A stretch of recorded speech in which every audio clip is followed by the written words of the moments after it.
Gandhamalla project వాళ్ళు పడావు పెట్టిపోతే ఆ గ్రామాలు మునుగుతున్నాయని రైతులు బీర్లు ఐలయని తీసుకొని వచ్చి మాట్లాడితే గ్రామాలు మునగకుండా ఆ ప్రాజెక్టును పూర్తి చేయడానికి ఈరోజు ప్రణాళికలు వేసుకున్న మాట దాదాపుగా 600 కోట్ల రూపాయలు మంజూరు చేసింది నిజం కాదా? ఇవాళ నీళ్ళు ఎక్కడికి వెళ్ళి వస్తున్నాయి అంటున్నారు. ఎస్ఆర్ఎస్పి నీ తాత కట్టిండా? ఎల్లంపల్లి మిడిమానేరు మీ ముత్తాత కట్టిండా?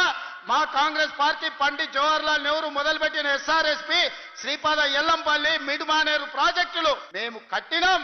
ఈ రోజు గంధమల్లకి ఎట్లా నీళ్లు దేవాళ్ళు మాకు తెలియదా? నిధులు ఇచ్చినోనికి నీళ్ళు ఇచ్చేది తెలియదానే? 25,55,964 మంది రైతులకు 20,617 కోట్ల రూపాయల రైతు రుణమాఫీ చేసి 2 లక్షల రూపాయల వరకు రైతులకు అప్పు విముక్తి కలిగించింది మన ప్రభుత్వం కాదా అని నేను అడుగుతున్నా. ఇవాళ రైతులకు ఉచిత కరెంటుతో పాటు ఆనాడు ఒరేసుకుంటే ఉరేసుకున్నట్టే ఆయన నాయకుడు అంటే వరి వేసుకోండి చివరి గింజ వరకు కొంటాం, అదే కాదు సన్న